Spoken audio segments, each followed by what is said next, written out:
Assalamualaikum warahmatullahi wabarakatuh. Saya Irfan Matondang, siswa S1 Keperawatan Lubuk Pakam. Pada sore hari ini saya akan menjelaskan tentang prosedur pemasangan cairan kepada pasien, di mana prosedur pemasangan cairan tersebut sering kita lakukan apabila kita bertugas di rumah sakit, di puskesmas, di klinik, ataupun di tempat-tempat pelayanan kesehatan yang ada di daerah kita.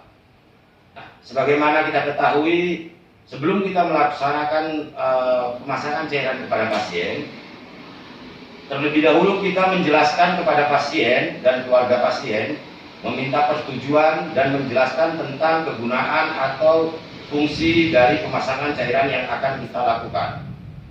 Setelah pasien merasa bersedia dan keluarga juga memberikan persetujuan, barulah kita akan melaksanakan pemasangan cairan tersebut kepada pasien yang kita rawat. Baiklah, sebelum kita melaksanakan pemasangan cairan, terlebih dahulu kita akan mempersiapkan peralatan dan obat-obatan yang diperlukan untuk pemasangan cairan tersebut. Yang pertama adalah cairan infus. Yang kedua infuset, selang infus, avokat nomor 22 karena kita akan memasang cairan kepada orang dewasa, gunting perban, plester, lipapik, kasa, nail atau bengkok untuk tempat sampah, sarung tangan, dan perlak untuk alas kepada pasien. Sebelum kita melaksanakan prosedur pemasangan cairan, kita akan mencuci tangan terlebih dahulu. Kita membasuh dan membersihkan tangan kita dengan air mengalir hingga di sela-sela jari kanan dan jari kiri. Selanjutnya kita akan mengeringkan tangan kita menggunakan kain yang kering atau tisu yang kering. Setelah kita merasa memang tangan kita sudah kering, lalu kita akan menggunakan handscoon atau sarung tangan.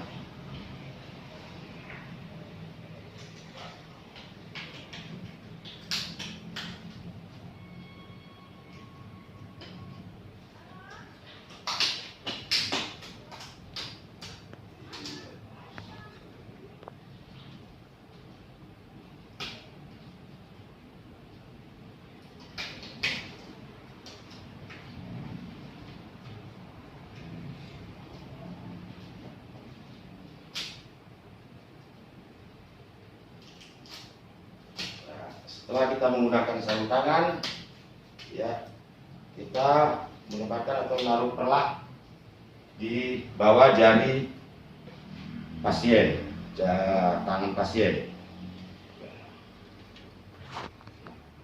Selanjutnya, setelah kita memasang infuset ke dalam cairan infus, yang perlu kita pastikan di sini ialah bahwa selang tersebut tidak mengandung atau tidak ada mengandung oksigen atau O2 atau udara. Setelah kita buang, kita buka klem untuk membuang udara yang ada di dalamnya. Setelah itu ialah kita memasang tourniquet pada tangan pasien yang gunanya ialah supaya memperjelas atau mempermudah vena yang akan kita tusuk nantinya. Setelah kita memasang tourniquet, kita memilih vena yang besar, yang lurus dan tidak bercabang, juga tidak pada persendian. Sebelum kita melakukan penusukan kateter atau avokat, terlebih dahulu kita membersihkan tangan pasien, pena pasien tersebut dengan menggunakan alkohol swab. Dan kita sarankan agar pasien meregam jari supaya mempermudah atau memperjelas timbulnya vena yang akan kita tusuk. Ini dia avokat dan kita buka.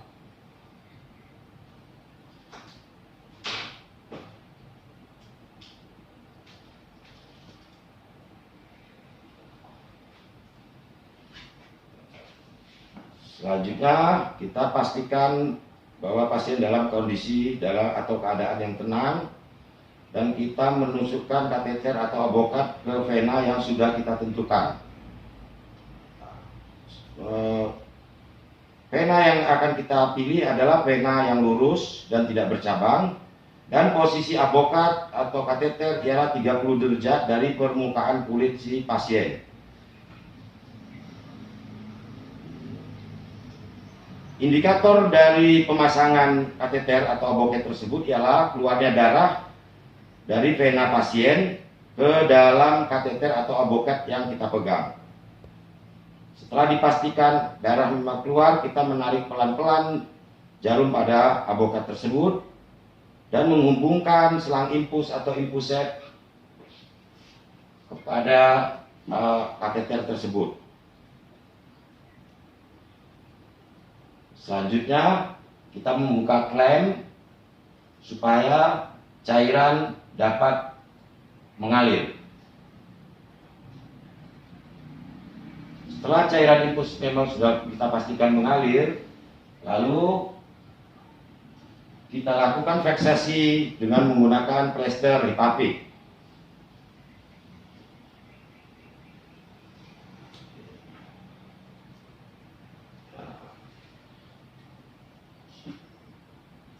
Agar supaya kondisi avokat atau selang infus ini benar-benar aman, kita lakukan fiksasi tambahan dengan menggunakan perban atau kasa steril,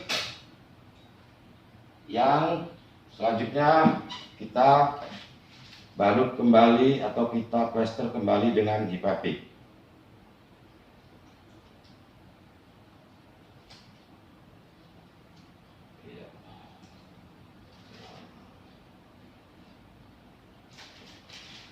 Baru kita mengatur kecepatan cairan sesuai dengan kebutuhan dan instruksi dari dokter.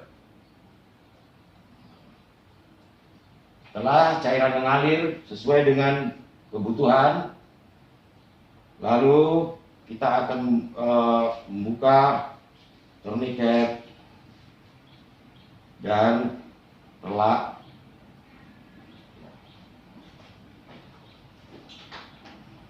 Dan menjelaskan kepada pasien bahwasanya prosedur pemasangan infus yang kita lakukan sudah selesai. Dan apabila pasien mengalami keluhan atau mengalami rasa sakit, diharapkan beliau dapat menghubungi perawat atau dokter yang ada di ruangan tersebut. Demikianlah prosedur singkat pemasangan cairan kepada pasien. Apabila ada kekurangan, saya mohon maaf, dan saya akhiri. Wabillahi taufiq wal hidayah. Wassalamualaikum warahmatullahi wabarakatuh.